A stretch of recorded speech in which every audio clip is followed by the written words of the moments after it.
बिस्मिल्लाहिर्रहमानिर्रहीम। अस्सलाम वालेकुम नाज़रीन, आप देख रहे हैं प्रोग्राम द लास्ट आवर। मैं हूं यासिर रशीद और स्टूडियो मेरे साथ मौजूद हैं सीनियर तज्ज़ियाकार राना मोहम्मद अजीम साहब। नाज़रीन, अदालती रिपोर्टिंग पर पाबंदी होगी या नहीं होगी, आज उस पर समाअत हुई और दो अदालतों में उस पर तज़किरे हुए। एक इस्लामाबाद हाई कोर्ट के अंदर और एक जो है वो सुप्रीम कोर्ट में समाअत के अंदर। सुप्रीम कोर्ट में तौहीन अदालत की समाअत थी और इस्लामाबाद हाई कोर्ट में पेमरा के जो नोटिफिकेशन थी उसके ऊपर समाअत थी। इस्लामाबाद हाई कोर्ट ने वाज़े तौर पे ये कहा कि कोई पाबंदी नहीं है, आप चला सकते हैं, जबकि दूसरी तरफ सुप्रीम कोर्ट की तरफ से बात ये सामने आई है कि ये कोई फैसला कैसे कर सकता है कि सुप्रीम कोर्ट की कौन सी बात चलेगी और कौन सी बात नहीं चलेगी। ये चीफ जस्टिस काजी फायज़ ईसा साहब ने आज की समाअत में ये रिमार्क्स दिए। और आज जो तौहीन अदालत वाला मामला था उसमें मुस्तफ़ा कमाल साहब जो थे वो पेश हुए और उन्होंने पेश होने के बाद ये बात की कि मैं गैर मशरूत माफ़ी मांगता हूँ। उनकी माफ़ी को कबूल नहीं किया गया। फैसल वावडा साहब उन्होंने माफ़ी नहीं मांगी, उनसे एक हफ्ते बाद दोबारा सवाल तलब कर लिए गए हैं कि वजूहात आप आके पेश करें। वो बाहर आए और उन्होंने आके दो चार बातें और कर दी। उन्होंने कहा जी मैं तो सवाल पूछूंगा, मैं तो ये भी पूछूंगा, मैं तो वो भी पूछूंगा। जब सहाफ़ियों ने उनसे सवालात पूछे तो उन्होंने कहा ये भी सवाल पूछे जाएंगे। तो मुस्तफ़ा कमाल साहब का मामला कुछ और दिखाई दे रहा था, फैसल वावडा साहब का कुछ और दिखाई दे रहा था। हालांकि अदालत के अंदर प्ली ये रखी गई कि मुस्तफ़ा कमाल साहब की जो प्रेस कॉन्फ्रेंस थी ये उसके तसलसल में नहीं थी।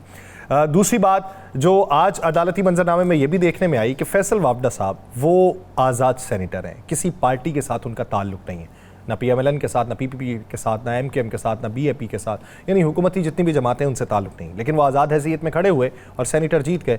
और आज उनको सपोर्ट करने के लिए लीगी अराकीन और पीपल्स पार्टी के अराकीन वो भी अदालत के अंदर मौजूद थे और बैठने पे भी बातें हुई कि वावडा साहब को कहा गया कि पहले आप बैठ जाएं, वो कहते नहीं आप बैठ जाएं।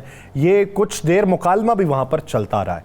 तो ये जो मंजरनामा है ये सियासी मंजरनामे पे किस हद तक असरअंदाज होगा। और दूसरा, जब आरिफ अलवी साहब उनके लहजे में तलखी आनी शुरू हो जाए तो वो माजी के आरिफ अलवी ना दिखाई दें, तो क्या उनके राबिते बेसूद रहे हैं या राबिते किसी और जगह पे चल रहे हैं। राना साहब की तरफ पढ़ते हैं। राना साहब, सबसे पहले अदालती रिपोर्टिंग के हवाले से सहाफ़ती तंजीमों की जो दरख्वास्त थी उस बारे में क्या कहना चाहेंगे जो फैसला मंजर-ए-आम पे? बिस्मिल्लाहिर्रहमानिर्रहीम, अस्सलातु वस्सलामु अलैका या सय्यदी या रसूल अल्लाह, अस्सलातु वस्सलामु अलैका या सय्यदी या हबीब अल्लाह। या सर मज़े वाली बात है कि इसका जो अथॉरिटी लेटर था वो मैं नहीं जारी किया। हमारे काजी साहब वहाँ पे कोर्ट रिपोर्टर एसोसिएशन के ज़िम्मेदार भी है और उनकी तरफ से पटिशन भी दायर हुई, यानी PFUJ की तरफ से पटिशन दायर हुई और उस पर बतौर अथॉरिटी लेटर मैं नहीं जारी किया। और अल्हम्दुलिल्लाह PICA एक्ट की तरह पहली कामयाबी तो PICA एक्ट में भी हमें इस्लामाबाद हाई कोर्ट से कामयाबी मिली थी और इसमें भी हमें कामयाबी मिली। बात यह है कि एक बड़ी सिंपल सी बात है, कोई दूसरी चीज़ नहीं है। क्या किसी अदालती रिपोर्टिंग में कोई ऐसा फ़िक्रा किसी ने लिखा है कि जो फ़िक्रा मोअज़्ज़िज़ जज साहब ने नहीं कहा, या जो ये कहा गया हो कि इस फ़िक्रे को आपने कोट नहीं करना, या ये फ़िक्रा जो है इस तरह नहीं है, फिर तो पाबंदी लगनी चाहिए। फिर जिसने गलत किया उसको सज़ा भी मिलनी चाहिए, फिर उसके ख़िलाफ़ एक्शन भी होना चाहिए। कोई दूसरी इसमें राय नहीं है। लेकिन अगर वो बातें जो अदालत में हो रही हैं, जो वकील कर रहे हैं, जो प्रोसिक्यूशन कह रहा है, जो वहाँ पे गवाह कह रहा है, जो वहाँ पे सारी गुफ्तगू के अंदर चीज़ें आ रही हैं, तो वो तो अवाम तक पहुँचनी चाहिए। अदालतों में केस कोई बरतानिया का तो नहीं लगा हुआ, अदालतों में केस कोई भारत का तो नहीं लगा हुआ, अदालतों में केस कोई फ्रांस का तो नहीं लगा हुआ। अदालतों में केस हमारे सियासतदानों से जुड़े हुए केस लगे हुए हैं और उन सियासतदानों के साथ बहुत से लोग वाबस्ता हैं, सियासी जमातें वाबस्ता हैं, बहुत सी तहरीकें वाबस्ता हैं, बहुत से MP MNA उनके हैं। तो लोग उनको सुनना जानना चाहते हैं। यहाँ पर इमरान खान की तस्वीर आ जाए तो ट्रेंड बन जाता है कि जेल सियाही तस्वीर जो है वो अगले दिन सबसे ज़्यादा उसी दिन वो नंबर 1 पोजीशन पे चले जाती है। तो क्यों नहीं हमें उसकी बातों को सुनना चाहिए।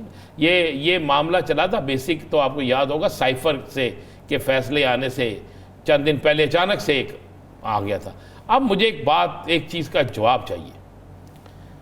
मेरा ख्याल है ये इसका जवाब सुप्रीम कोर्ट भी मांगेगी और जवाब बड़ा सिंपल सा, सवाल बड़ा सिंपल सा, जवाब भी उसमें बड़ा सिंपल सा।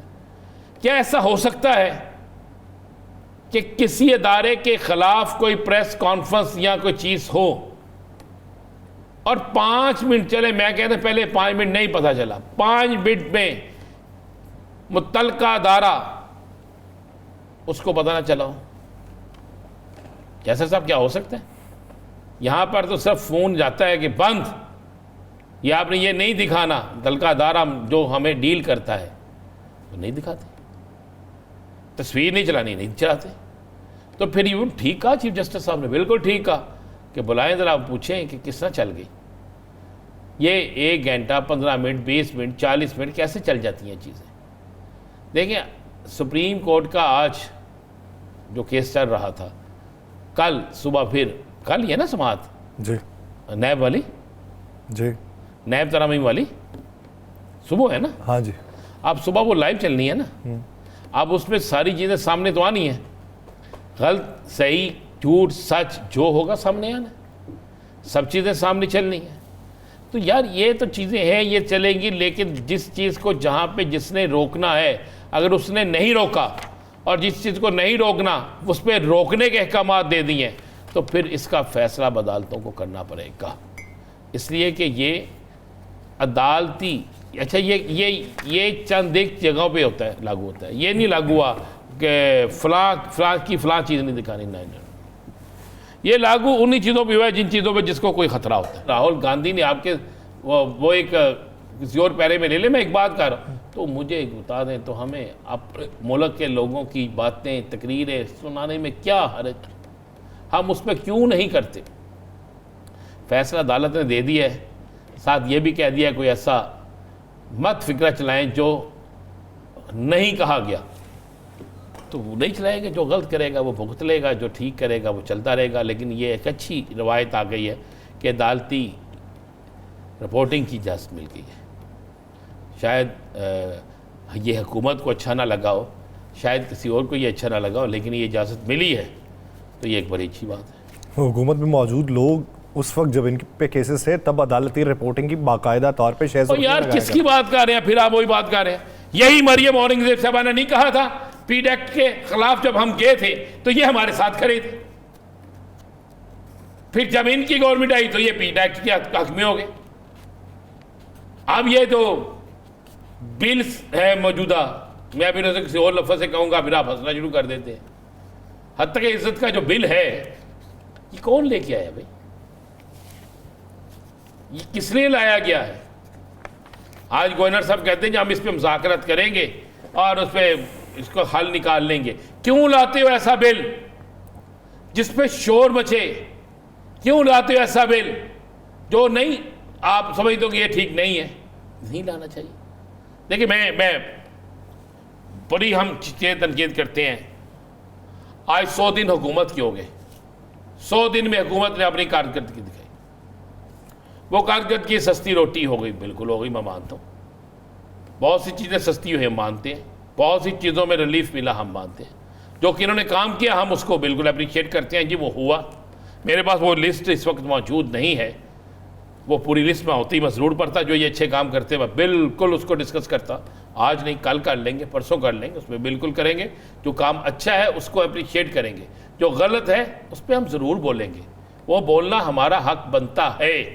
लेकिन सोचना ये होगा कि अगर वाकई अगर हर हुकूमत अपने इस पहले 100 दिन का एहतसाब देना शुरू कर दे, ये हमें देना कर दे, तो बेहतरीन हो जाता है यार। यासर साहब, अब आपने बात की है फैसल वाडा साहब और मुस्तफ़ा कमाल साहब वाली ना जी, मैं तो आज सोच रहा था कि पता नहीं कितनी गर्ज बरस होगी। ये जो आप कह रहे हैं ना कि ये अरकान असम्बली सेनेटर सारे आए, सियालकोट से अरमगान सुबहानी साहब आ गए, कमाल है, वो भी आ गए। अच्छा उनका तल्लक शायद इनसे कभी ना हो। अब्दुल कदूस मंझंजो भी आ गए। आप देखें कि और भी बहुत से लोग आ गए। ये तो अब फैसला करना होगा, क्या ये इत्तेहाद है यासर साहब? क्या ये अरकान असम्बली और सेनेट का इत्तेहाद है? क्या ये अदालत में प्रेशर है? क्या फिर आने वाले वक्त में वज़ीर आज़म, वज़ीर आला, वज़ीर ख़ारजा या किसी अहम नशिस्त पे आप फैसल वाडा साहब को देख रहे हैं? मुस्लिम लीग नून कबूल, पीपल्स पार्टी कबूल, MQM कबूल, बजांजो साहब कबूल, कोई रह ही नहीं गया पीछे, आप और मैं नहीं गए बस, बाकी तो जितने ये सियासी जमातों के लोग थे वो सारे गए हैं।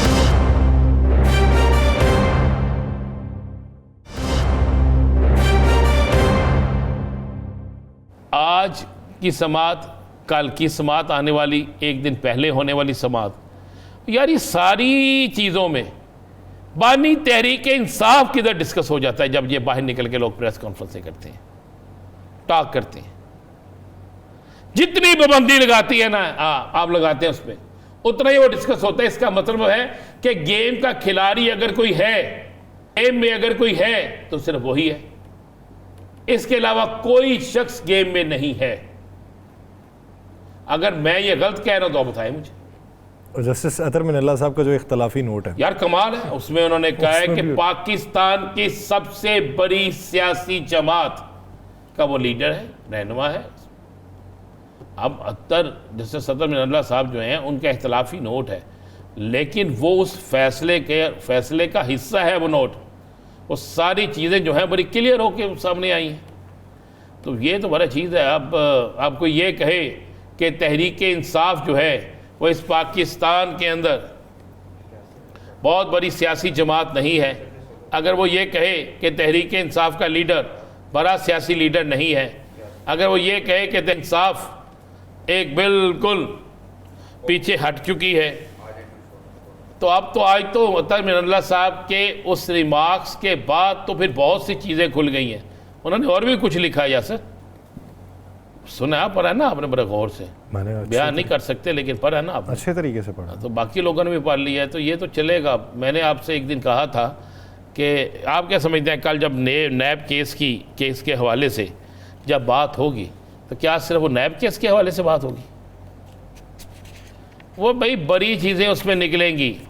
इसी तरह जब समात होगी महसूस नशिस्तों के हवाले से, तो क्या सर महसूस नशिस्तों के हवाले से बात होगी? बड़ी चीज़ें निकलेंगी।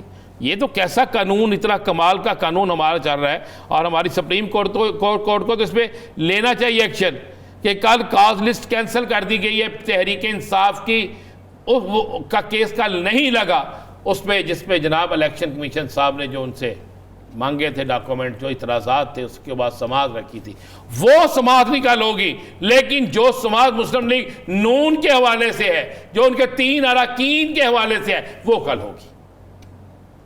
आप क्या दिखाना चाहते हैं? अब तो माशरे में हर शख्स को पता लग गया है कि किस इस तराजू का झुकाव, इलेक्शन कमीशन के तराजू का झुकाव किस तरफ है। इस तराजू के झुकाव को अगर दुरुस्त करना है तो पाकिस्तान की आला अदलिया ने करना है। अगर ये दुरुस्त ना हुआ, जिन ममालिक में ये दुरुस्त नहीं होता, उन ममालिक के क्या क्या पोजीशन होती है, वहां जहां इंसाफ नहीं मिलता, फिर वहां पे क्या आलम होता है। ना वहां की मौशियत होती है, ना वहां की जमहूरियत होती है, और ना ही उस वहां पर कोई बंदा जो पुरसकून होता है। ये इंसाफ के लिए जरूरी। हाँ, मैं कह रहा हूं, हम पहले दिन से कहते हैं जिसने जुर्म किया है, जिस भी सियासी जमात से उसका तल्लक है, उल्टा लटका दे यार, कोई मसला ही नहीं है, बिल्कुल करे, सख्त तरीन करे। लेकिन अगर आप ये समझे कि जनाब कि किसी का किसी और सियासी जमात से तल्लक है तो इसका केस नहीं सुनना, मुझे एक बात बता दें, इतने जजेस पर अगर ये इतराज़ चले छोड़ दें, तहरीक इंसाफ के उम्मीदवार की तरफ से होता, कबूल होता? अपना ईमान से बताइएगा। किए हुए हैं उन्होंने, पहले कबूल नहीं हुए ना, इतने ही होना जो बस, इसलिए कि यहां से पर्दा खुलना है, यहां से राज इफ्शा होना है, यहीं पे पता लगना है फार्म 45, 47 क्या है। हल्के 3 ही खुलने हैं, 3 के बाद 30 होंगे, 30 के बाद 130 होंगे, फिर 180 होंगे, इस तरह खुलने। अगर एक भी खुल गया तो फिर 101 तक भी जाएगा, 3 खुले तो 180 तक जाएगा। अब देख लीजिए, खोले, अगर आप जीते हुए हैं, आपको डर कोई नहीं है, आपके पास फार्म 45 जेन्युइन है, लाएं, अदालत के सामने खड़े होकर बात करें, जनाब ये है मेरा फार्म 45, ये जो जिन लोगों ने पिटीशन की है ये गलत है, ये है मेरा फार्म 45। लेकिन वहां पर चूंकि काम उल्टा हो गया, तरीके लबैक वाले आए, उन्होंने कहा जनाब ये जी साडा, उस्मा नवाज खोखर साहब आए, उन्होंने कहा ये है हमारा, जमात इस्लामी वाले आए, उन्होंने कहा ये है हमारा। पता चला यार कि 6-7 लोगों के एक जैसे हैं, और एक ही शख्स ऐसा है जिसका एक जैसा है ही नहीं, फिर क्या करेंगे आप, क्या करेंगे? और एक और आपको मजे वाली बात बता दें, आज मैंने वैसे ये अपने व्लॉग में सोचा था इसको एक्सक्लूसिव स्टोरी बना के करूँगा। वो जो एक नया फार्म 45 आया ना, उसके नंबर शुमार में और जो वहाँ पे दिए गए नंबर शुमार, उसमें भी फर्क है। इतनी तेजी से काम किया है कि मैं कहना नुक्स ही नुक्स ने। और कई जगह तो ऐसे हैं, एक जगह पे जिता दिया है किसी को यासर साहब, लेकिन टोटल गिनती करनी भूल गए हैं कि टोटल वोट ऊपर जितने हैं, जितने कास्ट में हैं, फला फला फला, टोटल बनते कितने हैं वो भी भूल गए हैं। इसलिए तो यह पर्दा खुल नहीं रहा, इसलिए तो यह पर्दा उठ नहीं रहा। तो जब यह पर्दा ही नहीं उठ रहा, जब ये चीज़ें नहीं होंगी, तो यासर साहब फिर किस तरफ बात जाएगी? आप अच्छा राणा साहब, एक और मामला, सियासी मामला पे मज़ीद बात करते हैं, लेकिन हमारे यहाँ बहुत सारे ऐसे मामलात होते हैं कि वो शख्सियात कि जिनके बारे में एक तशख़्ख़ुस दिखाया जाता है, उन्हीं के ऊपर फिर लेबल भी लगाया जाता है। हमने अब्दुल सत्तार ईधी साहब के मामले में भी देखा कि ईधी साहब के ऊपर भी लेबल लगाया गया। जब तादम मर्ग वो जिस कसम पुरसी में रहे, वो हालात हमने देखे। अब सारे बरनी साहब हैं, यानी अगर आप ट्रस्ट को देखें ना, ईदी ट्रस्ट, छीपा, सैलानी, सारे बरनी साहब, अब ये ट्रस्ट को देखें तो उनके ऊपर ह्यूमन ट्रैफिकिंग का इल्ज़ाम लगाया गया, इंसानी स्मगलिंग का। उन्हें गिरफ्तार कर लिया गया। अब अंसार बन्नी साहब को कौन नहीं जानता, मुझे बता दें ना। उनके हिदमात भी सबके सामने हैं। जिस मुल्क में अब्दुल सत्तार ईदी साहब को ना बख्शा गया हो, जिस मुल्क के अंदर ऐसी ऐसी शख्सियात के ख़िलाफ़ इल्ज़ामात ले आए जिनके मतलब पता हो कि यार इनका कसूर कोई नहीं है, जिस मुल्क के अंदर सबसे बड़ा और सबसे ज़्यादा ज़ियतनाक केस ये बना दिया जाए कि आपने शादी क्यों की है, इद्दत केस, तो फिर आप क्या करते हैं? क्या इससे ये आप समझते हैं हकूक़ इंसानी के लिए काम करने उसी शख्स को आपने कितने अवार्ड दिए उस शख्स को? आपके पास इल्म नहीं था, आपके पास इंफॉर्मेशन नहीं थी, आपने कुछ नहीं किया। आपके उनके वकील के बकौल के कई यहाँ पे समातें हुई हैं, उन समातों में हम पेश हुए। अगर वो बच्चे स्मगलिंग जो इल्ज़ाम लगाए अगर थे तो भाईजान वो कोई जादू तो नहीं था जिससे लेकर जाते थे, लेकर तो एयरपोर्ट से जाते थे ना यासर साहब, वीज़ा भी लगता होगा ना उनका, बाकायदा तौर पे वीज़े के बाद ही गए हैं। तो फिर मुझे बताएं भी कौन सी स्मगलिंग है भाई? अगर स्मगलिंग है तो फिर उसमें कौन कौन शामिल है? फिर उनको भी पकड़ें। वीज़ा लगाने से लेकर स्पॉन्सर तक, उन्हें इमिग्रेशन से क्रॉस कराकर जहाज़ तक बिठाने वाले, उन तमाम लोगों को पकड़ें। पता नहीं हम क्या करते जा रहे हैं, मुझे नहीं पता इसमें सच क्या है झूठ क्या है। इल्ज़ाम ये लगाया गया कि पाकिस्तान में वो लोग जो अपने बच्चों को बैरून मुल्क मुंतकिल करना चाहते थे, उन बच्चों ने इस तरीक़ाकार के तहत अडॉप्शन करवाई है अमेरिका में बे औलाद जोड़ों को। सुभान अल्लाह, ऐसा मुमकिन है? जिगर का टुकड़ा होता है, कोई भी अपना जिगर का टुकड़ा जो है ना वो किसी को नहीं देता। आखिरकार आप याद करें, तारीख़ गवाह है कि सुल्तान सलाहुद्दीन अयूबी तो जब लिया गया तो उसके बाद आपको पता है एक वक्त में वो राज को अफशा करना पड़ा। यार यासर साहब, अफशा करना पड़ा उन वालदैन के सामने, पूरी अपनी रियासत के अहम तरीन अफराद के सामने, इसलिए कि ये हो नहीं सकता कि माँ का बाप का एक जो रिश्ता हो वो रिश्ता बिल्कुल ख़त्म होकर रह जाए, वो रिश्ता किसी और तरफ चला जाए, ये हो नहीं सकता। ये इल्ज़ाम जो है ना इसी तरह है कि मैं अभी कहूँ कि यासर साहब आपने मेरी पॉकेट से 50 करोड़ रुपया निकाल लिया, ठीक है ना, बंदा पूछे पॉकेट 50 करोड़ आंदा कि तुम्हें, ये तो इसी तरह है ना। तो ये इसी तरह ही है। थोड़ी रकम इल्ज़ाम लड़ाई, थोड़ी सी रकम यारो मुझे तेरे ते लांदा 10 रुपये काट लेते नौकर मान लेना सी मैं बड़ा इल्ज़ाम लाया लोग मनन ना। एक ब्रेक लेते रहा था, ब्रेक वापस आएंगे, नाज़रीन कहीं नहीं जाएगा, स्टे विद अस।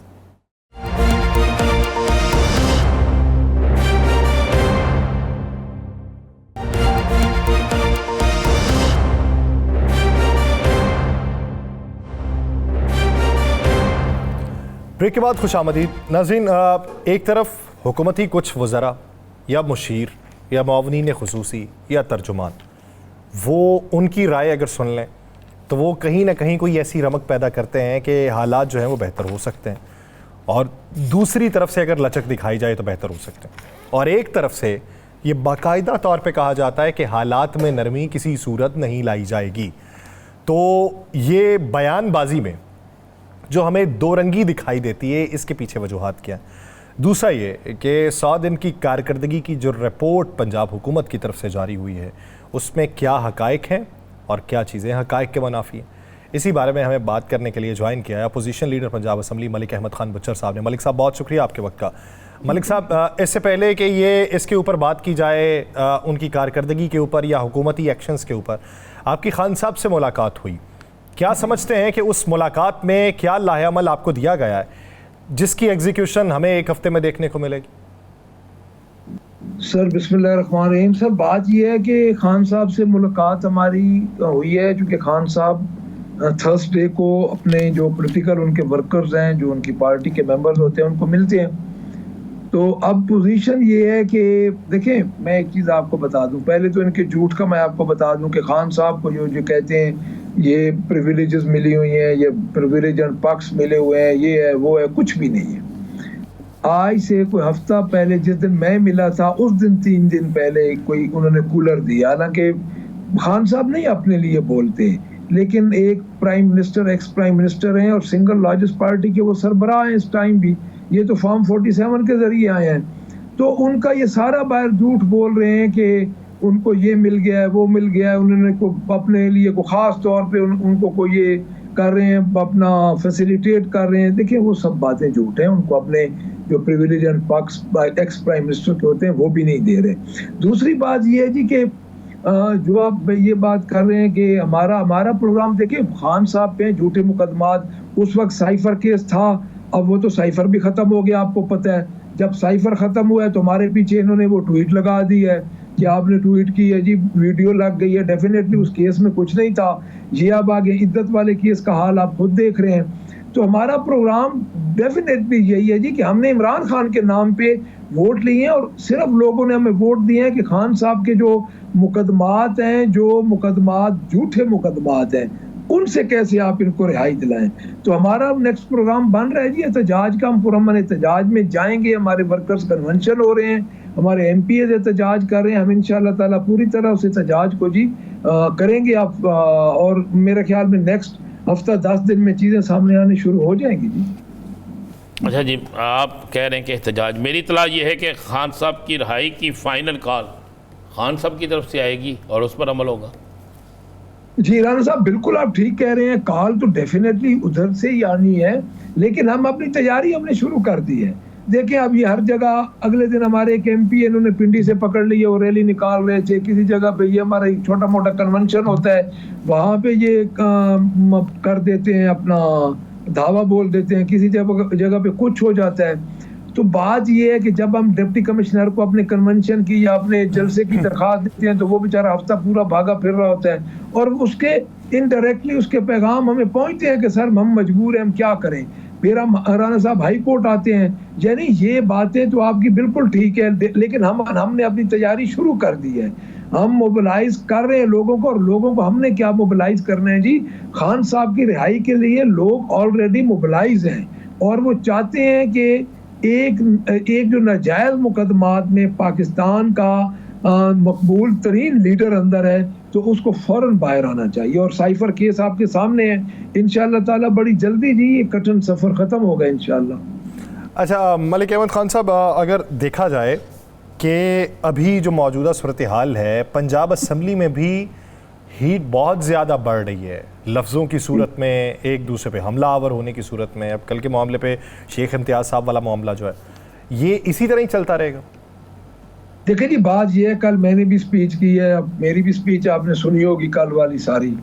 तो जब हमारे साथ जुल्म करेंगे जी, देखिए ये आईजी पंजाब है, मरियम जो है वो डेफिनेटली है। हमने तो एक सीधी सी बात की है जी, बात ये है कि 85 में हमने दिए हैं नॉमिनेशन पेपर, हमारे बुजुर्ग भी लड़े और शरीफ फैमिली भी लड़ी है। देखिए बात ये है कि इनको ये तकलीफ, क्योंकि सच होता है ना जी, और देखिए हिद्दत और हीट बढ़नी है, मुझे पता है, और वो बढ़ेगी, इसलिए बढ़ेगी कि हम सच पे हैं। हमारा लीडर अंदर है और हमारा और कोई मकसद नहीं है सिवाय इसके कि हम खान साहब को बाहर लेके आए। उसके लिए हम पुरअमन एहतजाज के लिए तैयार हैं जी इंशाअल्लाह। मोची गेट में जलसा कर रहे हैं, बड़ी तारीखी जगह मोची गेट, क्या वहाँ पे आपका जलसा हो रहा है?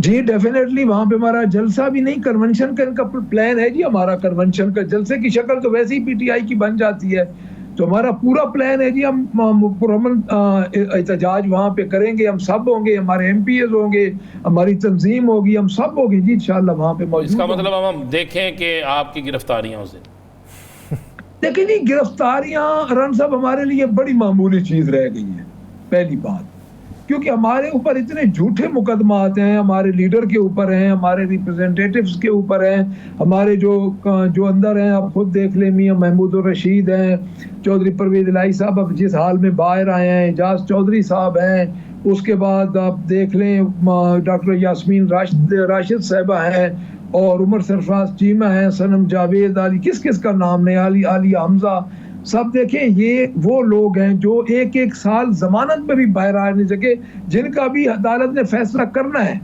तो वो एक एक साल अंदर हैं। मियां महमूद रशीद साहब का तो आपको पता है कि उनका अपेंडिक्स ऑपरेशन हुआ और आज उनको डॉक्टर्स के मना करने के बावजूद जेल ले गए। 70 साल के वो बुजुर्ग हैं, क्या क़यामत आ जानी थी कि जी 2 दिन और अगर वो हॉस्पिटल रहते।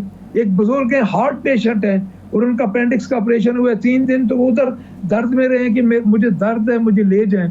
देखिए गिरफ्तारियां हमारे लिए कोई मानी नहीं रखती, इतने बड़े बड़े झूठे पर्चे हम सब पे हैं कि गिरफ्तारियां क्या है। हमने पुरअमन एहतजाज करना है, हमारे वर्कर्स को भी गिरफ्तार करें, हमें भी गिरफ्तार करके ले जाएं जी, लेकिन हमारा पुरअमन एहतजाज होगा और अपने लीडर के लिए होगा इंशाअल्लाह। अच्छा मलिक अहमद खान साहब, पाकिस्तान पीपल्स पार्टी की तरफ से वैसा सख्त रवैया नहीं था जैसा पाकिस्तान मुस्लिम लीग नून की तरफ से था।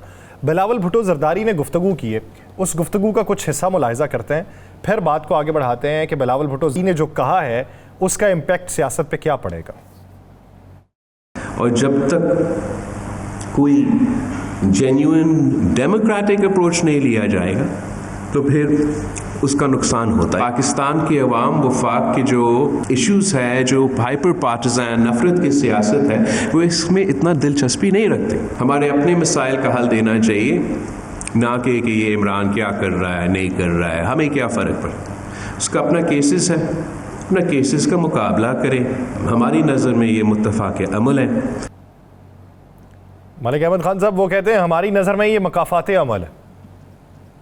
अब जी देखें, जो बिलावल भुट्टो की आपने बात सुनी है ना, उस बात में आप देखें कि वो कितने कन्फ्यूजन में है।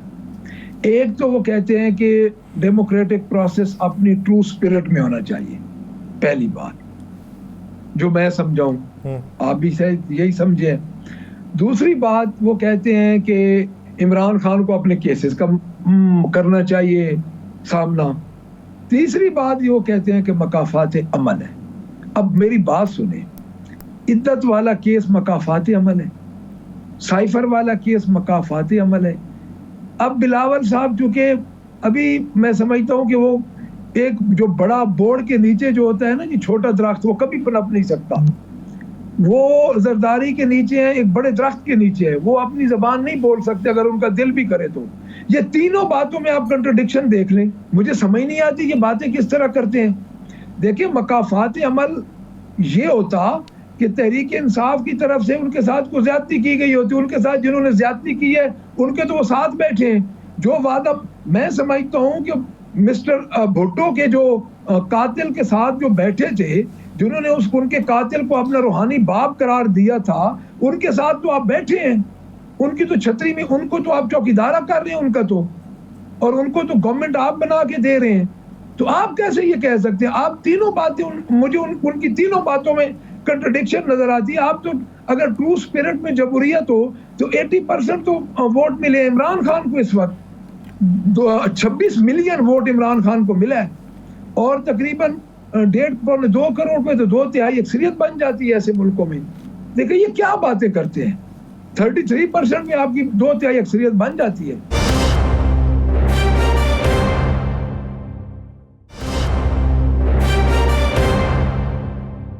अच्छा मलिक साहब ये तो बताइएगा कि बजट, पंजाब का बजट आ रहा है, कोई आपसे मशावरत हुई, कोई आपने तजावीज़ दी बजट का डट के अंदर रह के बात करेंगे या बजट का बाईकाट करके बाहर चले जाएंगे? सर बात यह है कि आपने तो खुद देखा है राना साहब, डेफमेशन बिल पे हमने आधी रात तक अंदर रह के मुकाबला किया, हम इनका अंदर रह के भी मुकाबला करेंगे और बजट के खिलाफ बाहर निकल के भी हम एहतजाज करेंगे। आप जो लफ्ज़ों का हेर फेर अभी ये इब्तदाई तौर पे दे रहे हैं, मुझे एक बात बताएं, 100 दिन की कारकर्दगी मैंने पढ़ी और मैं इसका जवाब भी अभी दूंगा, कुछ 1-2 दिन तक मैं पूरी अपनी इनकी रिसर्च कर रहा हूँ। बात यह है कि इनमें सिवाय वादों के और जो मंसूबे हमारे शुरू किए हुए हैं, किसान कार्ड किसका है जी? अब मुझे ये बताएं, किसान कार्ड किसने शुरू किया था? और जितनी रिवेम्पिंग जो हॉस्पिटल्स की थी किनके दौर में शुरू हुई थी? जो ये रोड्स ये कह रहे हैं वो किसके दौर में शुरू हुए थे? और निगरान दौर में उन्होंने शुरू किए रखा उस काम का। और इनका तो वादे थे जी, 300 यूनिट के इन्होंने पूरा किया। जो ये चीफ मिनिस्टर हैं, जो पंजाब के लिए डिजास्टर साबित हो चुकी है, तो आपका क्या ख्याल है कि इन्होंने वो जो वादा था 300 यूनिट वाला वो पूरा किया? इन्होंने नहीं, ये 200 यूनिट मैंने यासर रशीद से लेने हैं जी। ये यासर रशीद रोजाना मुझे कहता है जी 200 यूनिट फ्री ये गवर्नमेंट देने जा रही है, और मैं तो इसी के चक्कर में एसी भी चला रहा हूँ। सर आप 100 यूनिट की बात कर रहे हैं, 100 यूनिट भी नहीं मिलेंगे आपको यासिर साहब से, क्योंकि वो मिलने जो नहीं है सर। अच्छा, दूसरी बात ये राना साहब की, इन्होंने प्रोक्योरमेंट जो इन्होंने गंदम का किया है हाल, यानी पाकिस्तान की तारीख में ये किसान के साथ नहीं हुआ कि फूड प्रोडक्ट को इन्होंने नफे और नुकसान पे लेके आ गए। किसान इस वक्त मर गया है, किसान रुल चुका है सर। तीसरी बात, आपका डेफेमेशन बिल देख लें, इन्होंने क्या किया, इन्होंने स्टेक होल्डर्स को पूछा भी नहीं, ये कैसे कह सकते हैं? चौथी बात यह है कि इन्होंने एयर एम्बुलेंस का कहा है। आप मुझे ये बताएं इन अकल के अंधों को कि क्या THQ, DHQ और BHU और इनमें सब RIC में सब में एम्बुलेंसेस आ चुकी हैं? आप हेलीपैड कहाँ से बनाएंगे? कैंसर हॉस्पिटल की ये बात करते हैं, वैसे बनाएंगे जैसे बुरे वाला एयरपोर्ट बना रहे हैं। जैसे बुरे वाले एयरपोर्ट बना रहे हैं सर। और दूसरी बात सर मैं अर्ज करूं, जो कैंसर हॉस्पिटल कहते हैं, कैंसर हॉस्पिटल का 30 अरब रुपया उसकी लागत है और है 10 करोड़ रुपया उसकी इन्होंने लोकेशन रखी है। यानी इतने नालायक ना अहल लोग हैं। अच्छा मलिक अहमद खान साहब, एक आखिरी सवाल। हाशिम डोगर साहब ने एक ट्वीट किया और उसमें यह कहा कि इस्तेहकाम पाकिस्तान वाले जो हैं वो PTI छोड़ने पर अफसोस का शिकार हैं। क्या पुराने लोग वापस आ रहे हैं या राबिते कर रहे हैं? सर देखिए, बात यह है कि एक बड़ा बदकिस्मत साल गुजरा है, अफसोस है हमें इस बात का। मजबूरियां होती हैं, लोगों ने खान साहब को कोई अंडर एस्टिमेट किया, हमारे दोस्त को खान साहब की डिटर्मिनेशन को जो नए लोग आए थे नहीं समझ सके, जो कुछ पुराने चले गए। देखें, ये फैसला है जी प्योर इमरान खान साहब का और कोर कमेटी का। उसमें ये है कि खान साहब, अभी भी खान साहब जो हैं वो हमारे सबसे बेहतर जानने वाले हैं, अंदर भी बैठे हैं तो उनको सब पता है, क्योंकि जिन लोगों ने उनके साथ काम किया है उनको पता है। अब जो IPP बनी है या जो जमातें भी बनी है, डेफिनेटली हमारे साथ जो लोग थे वो उधर गए। अब इमरान खान साहब की मकबूलियत को और आज जो हालात हैं और जिस तरह बाकी जो हम बच गए थे सारे डटे रहे और अपने खान को नहीं छोड़ा, तो अब हम सब जब हमें देखते हैं तो अफसोस तो उन्हें होता है, डेफिनेटली हमें भी होता है। हमारे साथी थे जी, वो 9 मई से पहले साथी थे, तो ज़बरदस्ती छुड़ाया गया, ना खड़े हो सके, उनकी बदकिस्मती है। तो उसमें खान साहब का फैसला है जी। वो सवाबदीद इमरान अहमद खान नियाजी साहब की है कि वो उन्हें पार्टी में वापस लेते हैं या नहीं लेते। बहुत शुक्रिया मलिक अहमद खान बचर साहब। राना साहब, जो मैंने सवाल किया मलिक अहमद खान साहब से, आप क्या समझते हैं हाशिम डोगर साहब ने वो जो ट्वीट किया है, ये सिर्फ हाशिम डोगर साहब की अपनी राय हो सकती है या मजमूई तौर पर राय तब्दील हो रही है बहुत से लोगों की? देखिए, एक चीज़ बड़ी क्लियर है, चूँकि मैंने ये ट्वीट देखा नहीं है सर, आपने देखा तो 100% आप दुरुस्त कह रहे होंगे, आप गलत नहीं कहते। ये राय एक की नहीं, 2 की नहीं, 3 की नहीं, 4 की नहीं, बल्कि सैकड़ों लोगों की राय है। चाहे वो कारकुन था, चाहे वो लीडर था, चाहे वो कोई भी था। मेरी कई लोगों से इस मामले में बात हुई थी, उन्होंने कहा यार हमें मान लेना चाहिए कि अवाम ने हमें मुस्तरद कर दिया, हमें मान लेना चाहिए कि हमारा वोट बैंक नहीं था, वोट बैंक उसी शख्स का था, उसी के नाम पर वोट मिलता था, उसी के नज़रिए पे हमें वोट मिलता था, हमें मान लेना चाहिए। तो हाशिम डोगर साहब एक समझदार आदमी है, हाशिम डोगर साहब एक बड़े लायक आदमी है, और अगर उन्होंने ये बात की है तो बिल्कुल दुरुस्त किया। और हाशिम डोगर साहब के तहरीक इस्तेहकाम पाकिस्तान के अंदर अच्छे रूट्स हैं। आप देखिए ना, वो खुद भी जिस हल्के से इलेक्शन लड़े हैं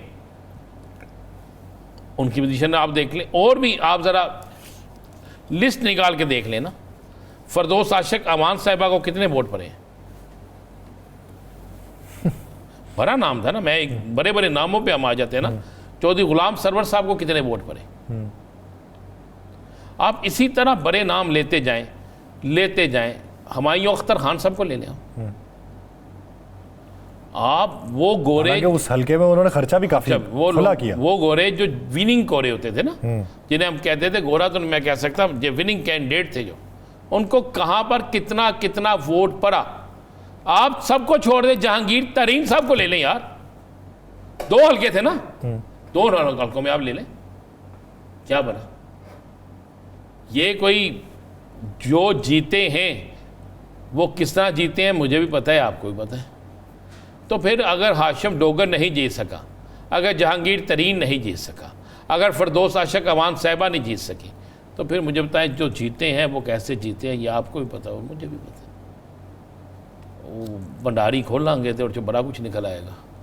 तो बात दुरुस्त है। अब आने वाला देखें, ये जो एक बात की थी ना दानियाल अजीज़ साहब ने कि एक नई सियासी जमात बनने जा रही है, आप 40 नई सियासी जमातें बना दें, 50 नई सियासी जमातें बना दें, उन सब का हाल वही होगा जो 8 फरवरी को कई नई सियासी जमातों का हुआ है।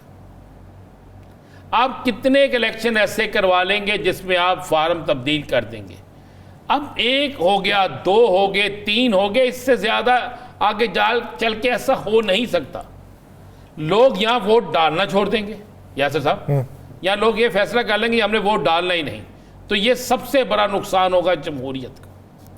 या फिर लोग ये फैसला कर लेंगे जनाब अब हमने अपने वोट की हिफाजत भी करनी है, और ये भी नुकसान होगा फिर उन लोगों को जो ये सारा कुछ खराब करते हैं, वो जो एक्ट कर रहेंगे उससे भी नुकसान हो सकता है। राना साहब, अच्छा आप क्या समझते हैं, वफाक और केपी ये मामला किस हद तक तूल पकड़ सकता है? फैसल करीम कुंडी साहब की जरा गुफ्तगू सुन लेते हैं। फैसल करीम कुंडी साहब ने क्या कहा, जरा मुलाहिजा करें।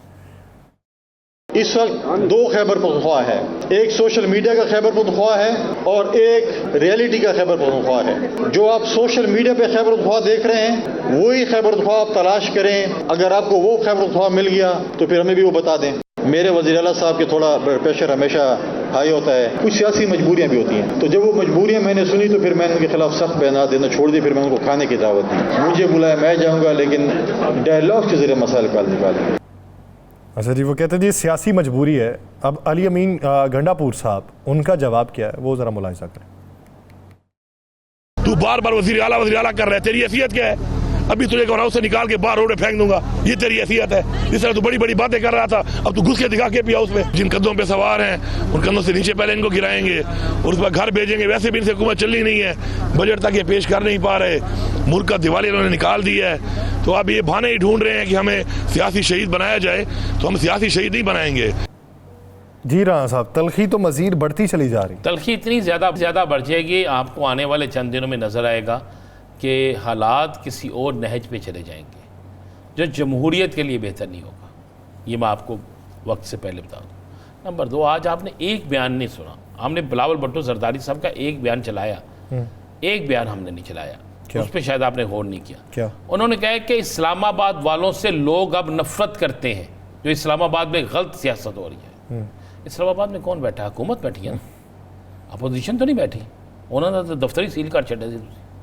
क्या बिलावल भुट्टो जरदारी साहब उसके बाद उन्होंने कहा पोस्टिंग के लिए फलां पे जो ये गलत है इसे बंद होना चाहिए, वो भी कौन कर रहा है? अगर आपकी हुकूमत कर रही है तो फिर आपको देखना होगा।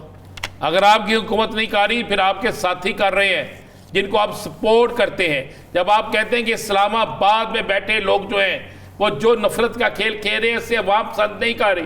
भाई इस्लामाबाद में पार्लियामेंट हाउस है, इस्लामाबाद में ईवान सदर है, इस्लामाबाद के अंदर वजीर आज़म हाउस है, इस्लामाबाद के अंदर आपके सारे वज़रा बैठते हैं। फिर इसका मतलब है बिलावल भुट्टो जरदारी साहब किधरे डंडा तो नहीं मार लेता यासर साहब? अपने ही, वो कहते हैं अपने ही गिराते हैं नशेमन पे बिजलियाँ। मुझे और राना साहब के प्रोग्राम से दीजिए इजाज़त। अपना बहुत सा ख्याल रखिएगा। मुलाकात होगी कल अल्लाह ने के बाद।